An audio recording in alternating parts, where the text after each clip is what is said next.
I am Wendy Hanamura of Link TV, one of the only independent media outlets here at the Democratic National Convention. There are 15,000 journalists here, mostly from the mainstream press.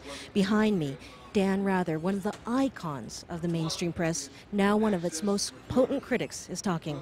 Let's hear what he has to say. What has changed most is the character of news ownership. I only found out years after the fact, for example, about the pressure that the White House of the late President Richard Nixon put on my then bosses during my coverage of the Watergate crimes. Pressure to cut down the length of the pieces, pressure to call me off that story, and so on. Because back then, my bosses took the heat, so I didn't have to. They did this so the story could get told and so the public could be informed. This was in the mid-1970s.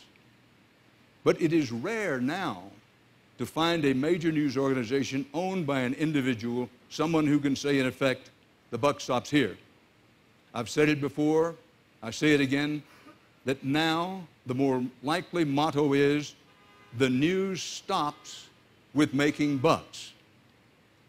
America's biggest, most important news organizations have, over the past quarter of a century, fallen prey to merger after merger, acquisition after acquisition, to the point where they are now tiny parts of immeasurably large international corporate entities.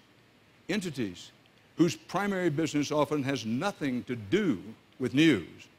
Entities that may at any given time have literally hundreds of regulatory issues before multiple arms of government concerning a vast array of business interests that have nothing to do with news.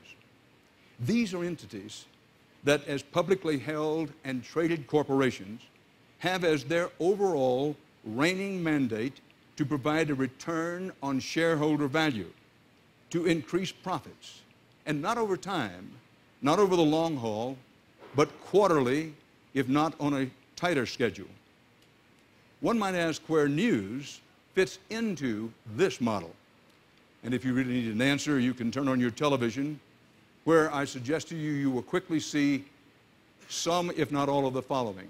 You will see and hear political analysts reduced to in-studio shouting matches between partisans armed with little more than the day's talking points.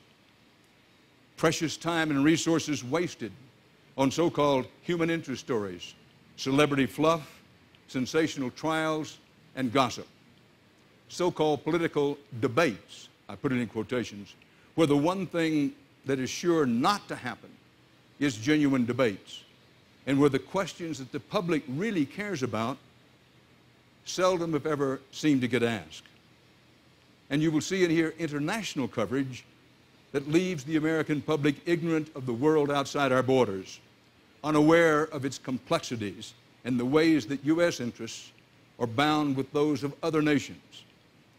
Does the American news audience know, for one example, that the concern among foreign policy elites in this country over the situation in Georgia has everything to do with major gas and oil pipelines constructed there with U.S. backing against Russian protests?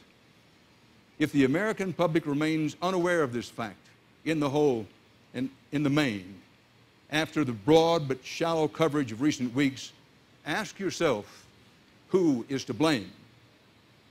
I could go on, and I know you'll be relieved to know that I won't, cataloging journalistic sins of which I know you're all too aware. But all of these things, these failings, pretty much come down to this.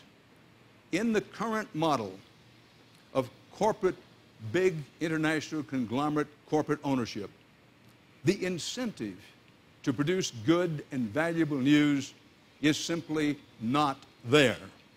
American journalism is in need of a spine transplant. Let the treatment begin today with those of you in this room. You can take this message home with you. You can take it back to your desks and your workplaces, to your colleagues and your fellow citizens. Magnify it, multiply it, and spread it. Make it something that cannot be ignored, not by the political parties, not by our candidates, not by the owners and executives of media companies, write these people, call these people, send them the message that you know your rights. You know that you are entitled to news media as diverse and varied as the American people, and that you deserve a press that provides the raw material of democracy, the good information that Americans need to be full participants in our government of, by, and for the people. And most of all, show them with your example what a truly independent press looks like, because your country needs you now more than ever. Thank you very much. Dan Rather first started covering political conventions in 1956. That's right, he's been at this business for over 50 years. But what's changed? Well, according to Rather, what has changed is the ownership of the mainstream press. That's right, corporations now own the companies that govern the reporters. They don't back them up, because what's really driving this business, according to Rather, is profits. All the more reason to support independent voices like Link TV. We're going to be bringing you the independent voices at this convention all week long, so stay with us as we cover what change looks like here on Link TV. Thank you for watching this Link TV special, What Change Looks Like. See the full schedule at linktv.org/change.